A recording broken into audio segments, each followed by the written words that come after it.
It's always a privilege to get to speak with any athlete. And guess what? Major League Baseball, the season is just around the corner. It feels like it just ended, but it's not. And I believe I have this correct. I have pitchers and catchers for the St. Louis Cardinals report on the 15th of next month. And Jack Flaherty joins me here, and he is one of those pitchers on the Cardinals. So I think I have that right, Jack. How are you?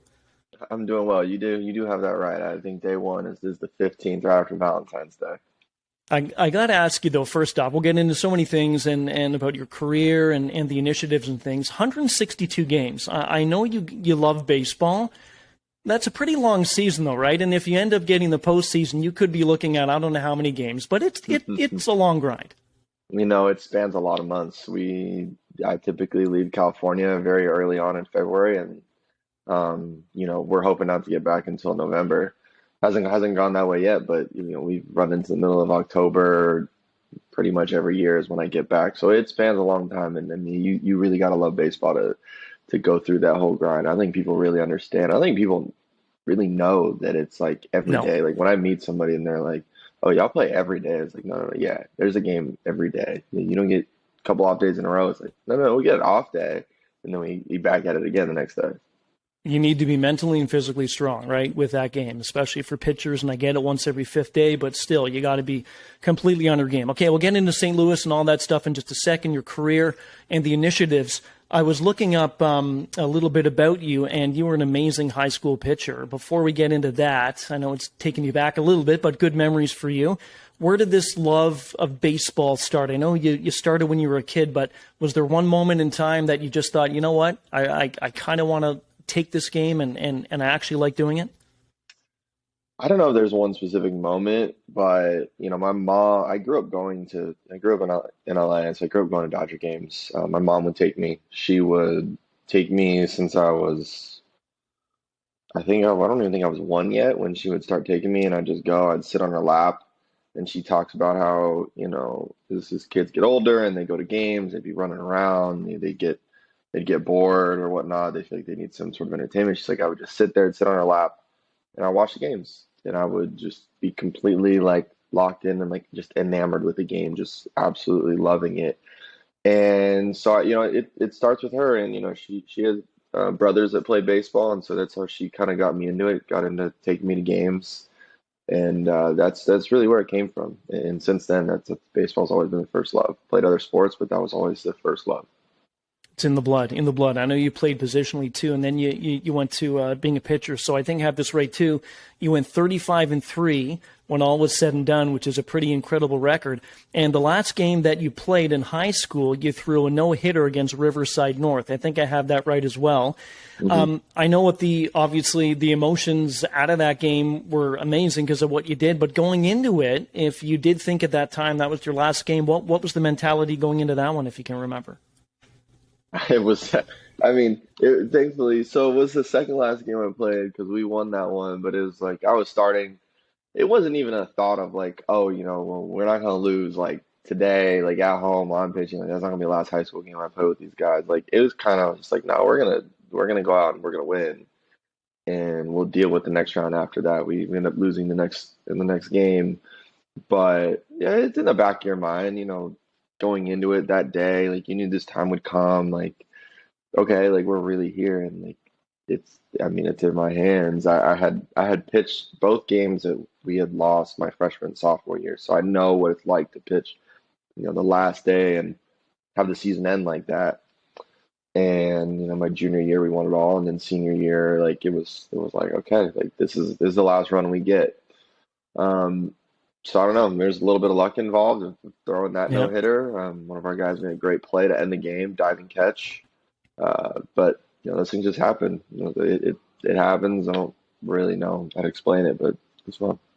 Isn't that always the case as well with a no-hitter or a perfect game? There's always one play, right? At least one or two plays that your teammates behind you end up helping you with that. So that's case in point with that no-hitter for you. You got to St. Louis, and I'm not going to go into all the last number of years. I know they've been a bit of a struggle with injuries, etc.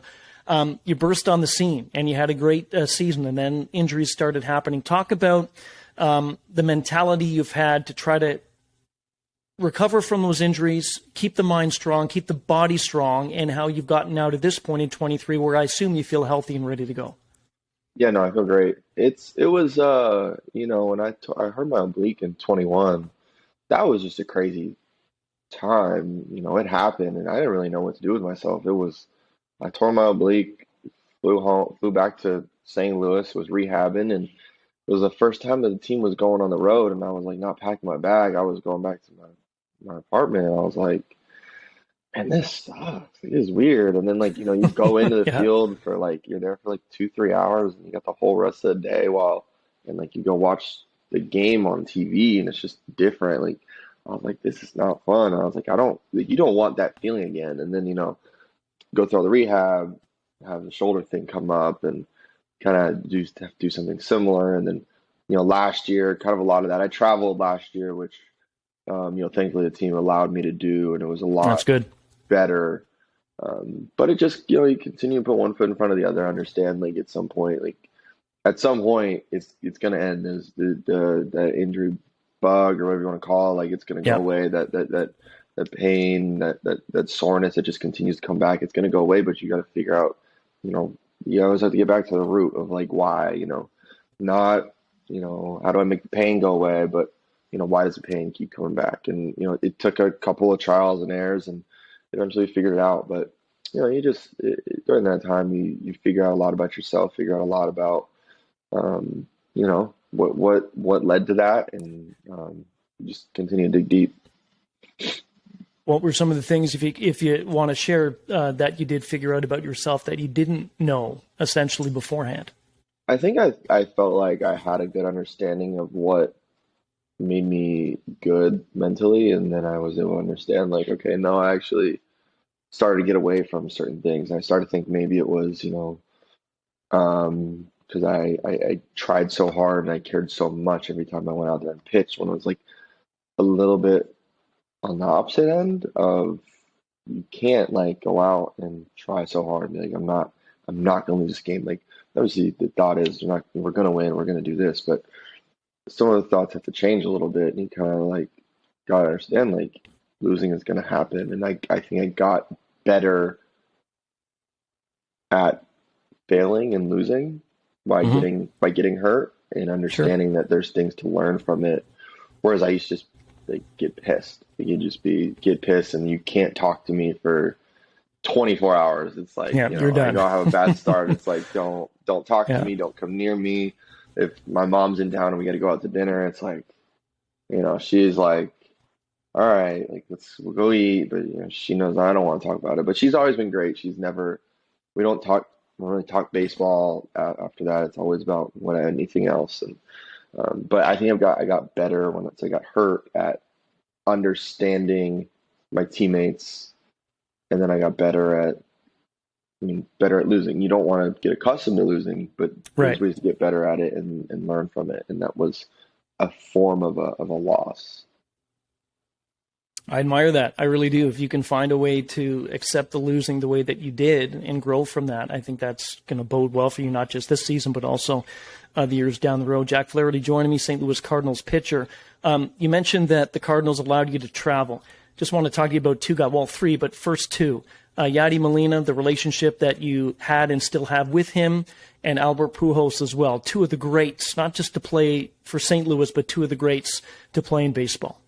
Yeah, I mean, I definitely had a little bit more of a relationship with Yadi, just throwing to him, 4 or 5 times. I think, our media guys gave me a stat, or gave us a stat, it was Waino and Yadi have the record for most starts together, and then the active records right behind that were, I think it was me and Yadi, and then it was Miles and Yadi, which was crazy.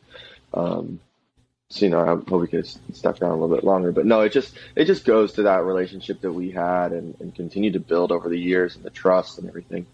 And I remember him being hurt in 19, kind of as I started to right before I started to turn things around. And, we would talk on the bench, we would talk every day, and, just asking him, hey, what do you, I ask him all the time, hey, what do you got for me? And it's just me asking him, how do I turn this around? What do I need to do? What do I need to execute better? What makes me good? Because I thought I had understanding, and he's like, you're best when, you work down to up. He's like, you can go and get guys out up, but he's like, there's just something about the way your fastball plays here, and then your slider does this, and he's like, it's just very simple. And then talk, we would sit down. I would pick his brain about everything that came with the way he called games, so I had a better understanding of maybe what he's thinking, and we had a lot more. You could see him and Wayno have crazy non-verbal communication when he was pitching. Yeah. And he started to develop that a little bit more. And then, Albert, just for the 1 year, from the day he came in, he was helpful to everybody. I think plenty of guys got stuck in our sauna talking to him for much longer than you thought, and coming out being like, I need something to hydrate me, because I was in there much longer than I thought. I know I got stuck in there one or two times, but he's got stories to tell. He's got just little things. Hearing it from a hitter like that, listening to him talk about the way he goes at pitchers and things like that. Those are things that you always want to listen to. He doesn't look like he looks like a power hitter, right? He's a bit bigger, maybe not the most cut of a baseball player, but the guy could hit the baseball. So that's awesome. You got to get to know him. One of the best hitters of all time. Oh yeah, no doubt. No, it has that swing, right? His swing, and I looked at it too. It changed a bit because I've been waiting on over the years, but it really never changed. I always find that fascinating. Also about pitchers as well, but about hitters. What about Adam Wainwright? Just the relationship that you have with him. I know he's pretty special. That dude is something else. I mean, it's like I said it this past week. From day one, he had my back. He was looking out for me. I could call him whenever. Probably call him at 2 a.m. He's probably up just like me, going over the game or doing something. And we talk all the time. We spend a lot of time with each other on the bench. I know his little. I've watched him enough. I can typically know when it's going to be, especially now later on in his career. I know when it's going to be a good day, or when it's going to be one of those like, hey man, it's going to be a grinder today. Just in how he looks, and he can tell the same about me.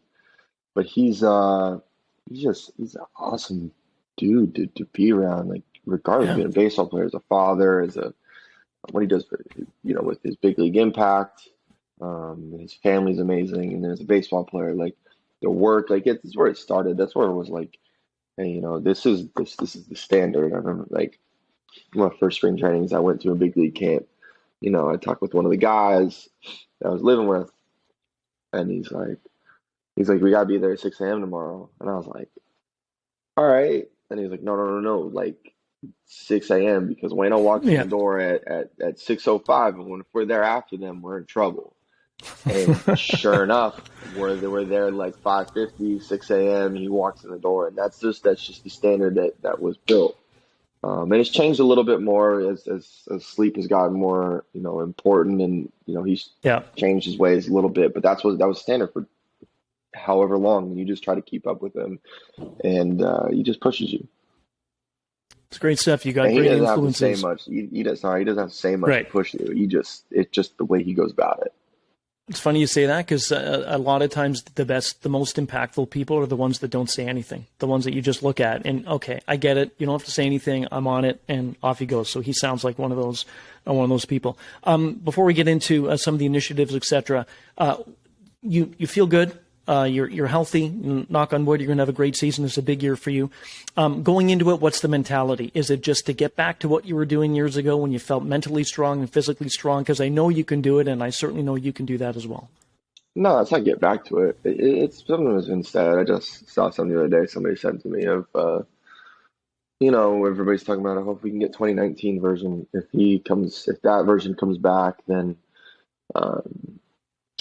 the Cardinals are going to be in a great spot. And I just, I'm had a couple more years and like more understanding of the game and the way that it works and navigating lineups. And, in that year, everything just for those couple months, like, were perfect. And it's like we talk about as starters, you're going to have those run of games. If you make 30 starts in a year, you're going to have maybe those some usually guys say 5 like elite starts where all your stuff is perfect. Yeah. And I had about 10 of those in a row.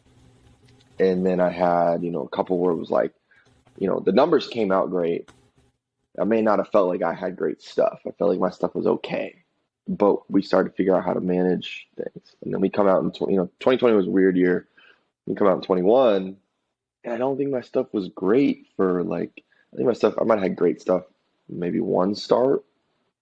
But I had about 10 or 11. Those first 10, 11 starts, I had okay stuff, but I like started to figure things out mentally and how to work through games, navigate things, and I think I've just continued to learn and continue to grow off of that. So, better version or whatnot, whatever you want to call it, but I'm just have to be whatever version of myself goes out there. And um, usually good things happen when you execute, and that's the name of the game is going out executing and just continuing to like better myself mentally and understand the mindset that I need to have when I go out there and as the game goes on. Sound like you're already there, which is awesome.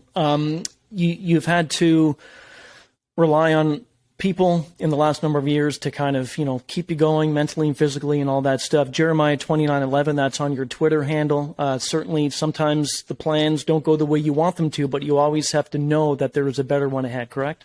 Mm-hmm. Yeah, that's the one. I stole that from Inky Johnson, somebody I've listened to. First, I got first put on him back in 2016.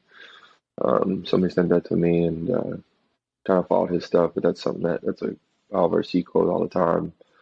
And it's just one of those things. You gotta roll with whatever's thrown your way. Something different's gonna be headed your way. But eventually it's gonna end. And whether or not you're ready and whether or not you put in the work while all the whatever crap's going on and going through ups and downs, and at some point it's gonna end and you're gonna end up on the other side of it. And either you're ready for the other side or you're not. And if you haven't put in the work, then you ain't gonna be ready. So that's what it's been about. It's been preparing for this and feeling healthy, going in, have a normal off season, preparing for this spring training and this season going forward. It's a good attitude. Always admire too any athlete such as yourself who gives back, and you've given back in a number of ways in the last number of years. And I want to just talk about, or you can talk about, the Boys and Girls Club. You partnered with that in LA, and it helps organize, and you did a giant toy drive this past holiday season. Couple things with that. Number one, that must make you feel good. And secondly, too, the whole book thing with you. I know that you've donated thousands of books. How important was reading when you were young, and how important is it still, I think, for the kids going forward here? Yeah, so we got involved with I think the first time we did it was in 2019. We did like a book drive in St. Louis with Boys and Girls Club. It was kind of my mom's idea. She always had a handful of like kids books that she loved. She loved, and she was like, "Oh, you love this." And the name, oh man, I'm forgetting them. And I was like, The Giving Tree or something like that. Like that's one of the ones. She's like, "You love that one." She's like, "I want to like give, like we should find a way to, be able to give these kids just drop off some of these books, and like support one of the local bookstores out there."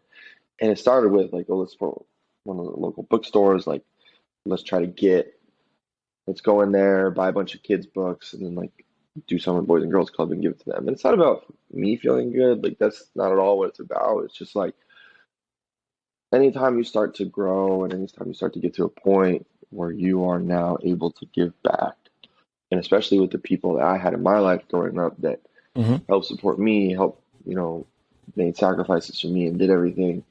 And they've always preached, my mom included, of as this goes on and as you continue to do stuff, remember you can always give back. Like that's something you should always like strive to do and make sure that you're able to do. So that's where it came from. And I know there's gonna be a lot more going on this year. My mom she is the idea person. She's come up with this of supporting, local bookstores, a lot of Black-owned bookstores that she's found throughout the country. We're trying to do that with clothing as well. Just some of the clothes I wear being Black-owned, and trying to get as involved with that as we can, and just continuing to do that as best we can. So, but it's been good. My team's been great about actually executing things, making things happen, because a lot of times ideas get thrown around and execution nothing happens. Is the hardest part. Yeah, that's the hardest part, is executing. Your mom's pretty special, huh? She's one of a kind, man. She is. Yeah, I She can tell. gets it done. They just had a call today about making sure that this book drive gets done. You get a couple cities as we go into, buying a bunch of books and from she's got bookstores picked out, and then being able to take them to boys and girls clubs and being involved that way. Love it. Talk about to your own brand called Don't Think, the mindset behind that, how it started, and just those two words, don't think. Mm-hmm. That's one of the things that as I started this that came to my mind of talking about being in the zone. And for me, that's anytime I thought about, okay, when I was in high school, okay, what made me really good? How was I able to be on the mound and not be worried about, what so and so's thinking in the stands, or what's going on over here, or if I have a bad game, like none of that went on. You don't ever have those doubts in your mind of like, okay, what happens if I have a bad game? Like, you're just thinking about the game. Like, first off, it's fun. It's a game we've played since I was 4 or 5 years old, and then we love it. And then it turns into, well, how often can I get back in the zone? Because when I'm in the zone, like, that's where good things happen. And that's how 19 went. I was in the zone the entire second half. Yeah. But a lot of that comes from preparation. And so being able to be so full, and there's a Roy Halladay quote on my phone. Talking about there's always so much going on, but if I can go into a game and be so fully prepared that I don't have to worry about anything else, I can be so fully prepared days 1 through 4, all the days that I have to put in work, to get in the gym, do my recovery, do my video work, do my mental prep, do my video prep, do all of that. If I can be so fully prepared that by day 5, which pitch day, everything else takes care of itself. I don't have to go out there and overthink. There's obviously an element of thinking that goes on. There's Sure. something that has to happen. Yeah. But guys get in trouble when they overthink or overcomplicate things, and it's not. You can't have that. You got to find a way to get into that zone and do that. So that's where that comes from. And then the last piece of that is something that we talked about with one of my guys that I talk with about unbreakable faith, and just no matter what happens, no matter what goes on out there, like, you gotta trust yourself. You gotta trust your stuff and what you got. And every day is gonna be different. Everything that you got, and that kind of comes from everything that has gone on the last 2 years of dealing with injuries and being like, Right. We've been through enough of it. Let's continue to trust yourself and what we've got. You mentioned Roy Halladay just quickly. Thoughts on that? Because he, certainly he left this world far too soon. But when he was here, I watched him play a number of times in Toronto. But he left a lasting legacy on many people. As one of the best pitchers to watch. I mean, you go look up his highlights and watch him pitch. The way he went about it. One of our guys, Chris Carpenter. Yep. They were close, and we talked about him and their relationship, and just how hard that Doc worked, and just how he was as a competitor. It's one of the biggest things you can do is you can get out there, compete, but always I always talk about body language and whatnot, and you just go out there and compete, and if nobody knows what's going on, nobody knows what's going through your head, nobody can see anything on you, they don't know whether you got your good stuff or not. And the other side, they don't know. Like, they can't tell if you're like look the same on whether it's a good day or a bad day. Yeah. They shouldn't be able to look at. They should be able to look at you and have no idea whether you are winning or It's your losing. poker Or face, they should, right? or they should assume, oh, they must be winning. Oh no, he's giving up 4 today. But then next thing you know, Doc's going. He's not going like giving up 4, going 5. If he gives up 4, he's stretching that. He's going 7, 8, and next thing you know, he's gone 8 innings, given up 4 runs. It looks a little bit different, and maybe the team's gotten back into it because he's held him at 4, and you trust your line, you trust your guys, you keep him at 4. Next thing you know, 4-4 ball game. Maybe they've taken the lead. Now you've got 7, 8, and it's like, hang on, I got a chance to win. I just gave up 4, and that's what he would do. He would just through so many innings and continue to go deep into games, and always poker face, is whatever you want to call it. Amazing people that you've been around, and whether it's Albert, Yadi, Adam, and Roy Halladay, I could go on and on and on. Look, we're out of time. Yeah, this has been a lot of fun. Would love to do it again. And look, man, I've got a great feeling about you this season, and I put this on. It's the closest thing to St. Louis Cardinal red I had. So I donned that for you today, but I wish you the best of luck, and go get him. And, yeah, you can catch Jack Flaherty at JFlair on Instagram. And March 30th, I believe, is Game 1 against Toronto. So go easy on the Jays if you don't mind. Can't do that. Thanks, Ryan.